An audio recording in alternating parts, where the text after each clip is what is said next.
10,000 का सूट पहन कर आता और कोई बेचारा फटा पुराना पहन करके आता और यहाँ बच्चों के मन में हीनता की भावना शुरू हो जाती।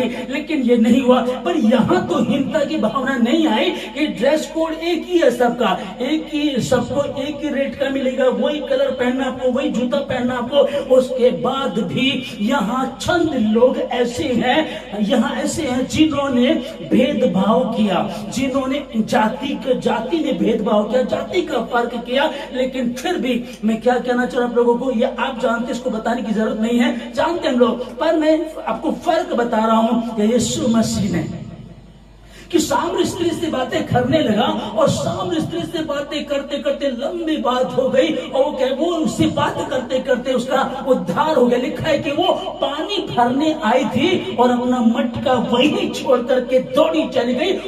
तब भेदभाव करने की बात नहीं थी, बिल्कुल भी तो भेदभाव नहीं करना था। परमेश्वर ने यही सिखाया। और समझिएगा चीज को आप, जो बाइबल का जो बेस्ट वचन है, मतलब कि पूरी बाइबल की जिस एक गोल्डन वर्ड्स हम जिसको कहते हैं, यूहन्ना की पुस्तक 3:16 लिखा है कि परमेश्वर ने जगत से ऐसा प्रेम रखा, किसी एक जाति से, कुल, क्षेत्र, भाषा, ऊंची जाति, नीची जाति कुछ भी नहीं है। और यहाँ तक कि वो खुद यहूदी था और यहूदियों को कई बातों में वो लज्जित किया करता था, क्योंकि यहूदी लोग सोचते थे हम तो ऊंची जाति के, बहुत सारी बातों को यीशु मसीह के पास लाया करते थे। लेकिन यीशु मसीह उनको ऐसा जवाब देते थे कि उनके पास कोई भी बात नहीं होती थी जिस ऐसे सवाल वो करते थे कि उसका जवाब वो लोग दे नहीं सकते थे। आप समझिएगा कि यूहन्ना की पुस्तक में 3 अध्याय में लोग पढ़ते हैं कि रात को एक व्यक्ति यीशु मसीह से मिलने के लिए आता है।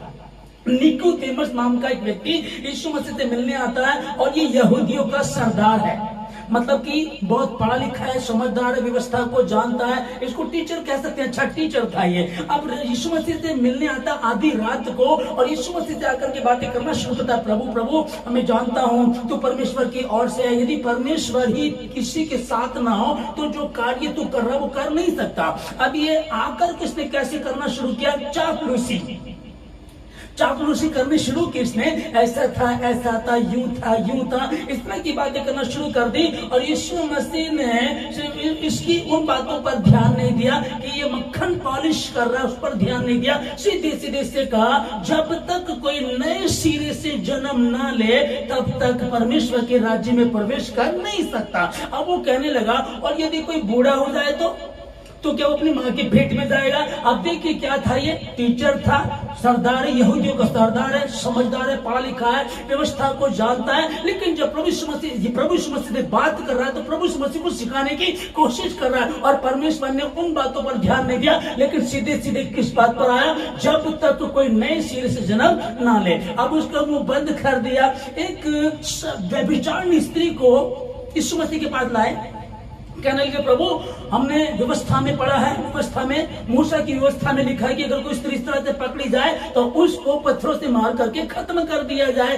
प्रभु ने कहा ठीक बोल रहे हैं आप लोग, अब ठीक बोल रहे हैं और कोई बात नहीं, कही कि ठीक है, जिसने पाप न किया वो पहला पत्थर मारे। उनका भी मुंह बंद कर दिया। समोन कोड़ी के यहाँ एक बार प्रभु का खाना था और वही एक स्त्री आकर के प्रभु के पास बैठ करके रो रही थी। अभी समोन कोड़ी मन में कहने लगा अगर ये भविष्यद्वक्ता होता तो जान लेता ये औरत कौन है।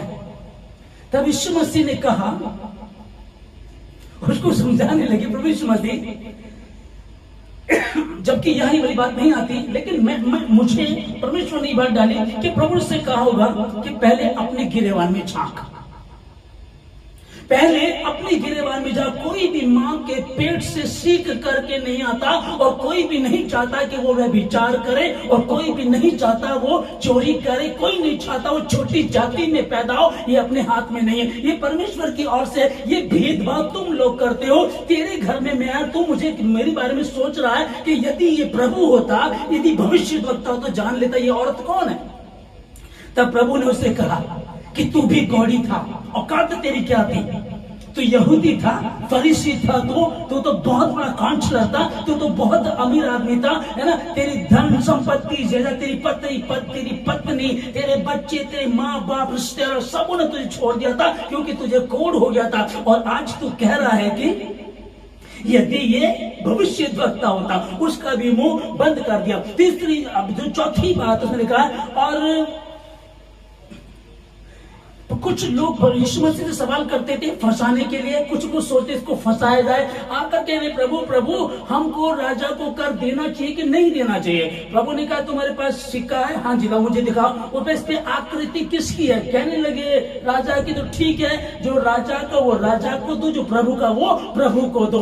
बेस्ट टीचर कोई भी जब उसके पास आता था तो वो ये नहीं सोचता था इन्हें क्या जवाब देना चाहिए, इनके लिए क्या करना चाहिए, वो ऐसा नहीं सोचता था।